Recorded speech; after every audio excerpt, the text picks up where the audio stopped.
जय जय रघुवीर समर्थ. मनाच्या श्लोकांची उजळणी यामध्ये आज आपण श्लोक 95 पाहणार आहोत. अजामेळ पापी वदे पुत्र कामे, तया मुक्ती नारायणाचे निनामे. शुका कारणे कुंटनी रामवाणी, मुखे बोलता ख्याती झाली पुराणी. जय जय रघुवीर समर्थ. या श्लोकात समर्थ सांगतात की नामस्मरणाने पापी जनाचाही कसा उद्धार होतो. नामस्मरणाने वाल्याचा वाल्मिकी झाला आणि त्याने वाल्मिकी रामायण लिहिले, हे तर आपल्या सर्वांना माहीतच आहे. तसेच या श्लोकात समर्थ आणखी 2 अशी उदाहरणे देतात की जे अत्यंत पापी आणि खालच्या दर्जाच्या पातळीवरच आहेत, पण नामस्मरणाने त्यांचाही उद्धार झाला. समर्थ म्हणतात, अजामेळ पापी वदे पुत्र कामे, तया मुक्ती नारायणाचेनी नामे. श्रीमद भागवतात अजामेळ नावाच्या ब्राह्मणाची कथा येते. या अजामेळाचे सर्व आयुष्य अनाचारात गेले. त्याला एकूण 10 मुलं झाली. त्यातल्या लहान मुलाचं नाव त्याने नारायण ठेवलं. या नारायणावर त्याचं खूप प्रेम होतं.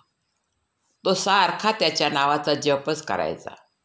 सारखं नारायणा नारायणा असं म्हणून त्याला आवाज देत असे. त्याचा जेव्हा अंतःकाळ जवळ आला तेव्हा त्याने आपल्या मुलाला आवाज दिला, नारायणा धाव. आणि असे म्हटल्याबरोबर अंतःकाळी त्याच्या मुखात रामनाम आल्यामुळे त्याचा उद्धार झाला. आपण अजामेळा इतके पापी तर नक्कीच नाही. मग आपणही श्रद्धेने आणि प्रेमाने त्या भगवंताचं नाम घेतलं तर आपला नाही का उद्धार होणार? या ठिकाणी असा प्रश्न उभा राहू शकतो की अजामेळ तर मुलाचं नाव घेत होता, भगवंताचं नाव नाही, मग तरीही त्याचा उद्धार कसा झाला? तर बघा, आपला जाणता अजाणता जर अग्नीवर पाय पडला तर पाय पोळणारच. विष कळत नकळत प्राशन केले तरी मरण येणारच. तसेच कोणत्याही कारणाने का होईना आपण जर सतत त्या भगवंताचं नाम घेत राहिलो तर आपल्यामध्ये परिवर्तन झाल्याशिवाय राहणार नाही. समर्थांनी इथे अजून एक उदाहरण आपल्याला दिलेलं आहे. समर्थ म्हणतात, शुका कारणे कुंटनी रामवाणी, मुखे बोलता ख्याती झाली पुराणी.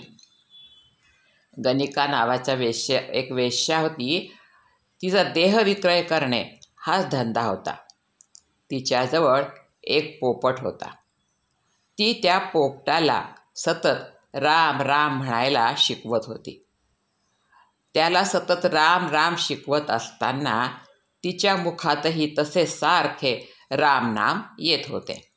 आणि मग अंतःकाळीसुद्धा तिच्या मुखात राम आल्याने तिचा उद्धार झाला. अंतःकाळी मुखात रामनाम यायला पुण्य लागतं, ते सहजासहजी येत नाही. पण जर सतत घेत राहिलो तर अंतःकाळी मुखामध्ये रामनाम येऊ शकते आणि सतत नाम घेत राहिल्याने हे शक्य आहे.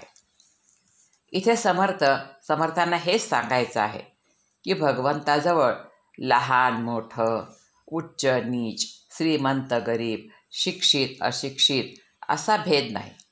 गणिका ही वेश्या होती.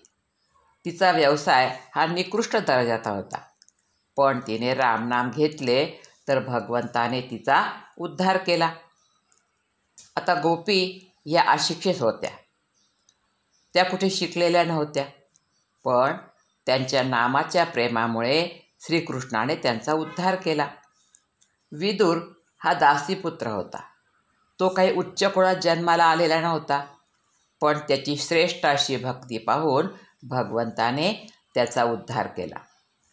प्रल्हाद हा राक्षसी कुळात जन्माला आला, पण त्याचाही उद्धार झाला.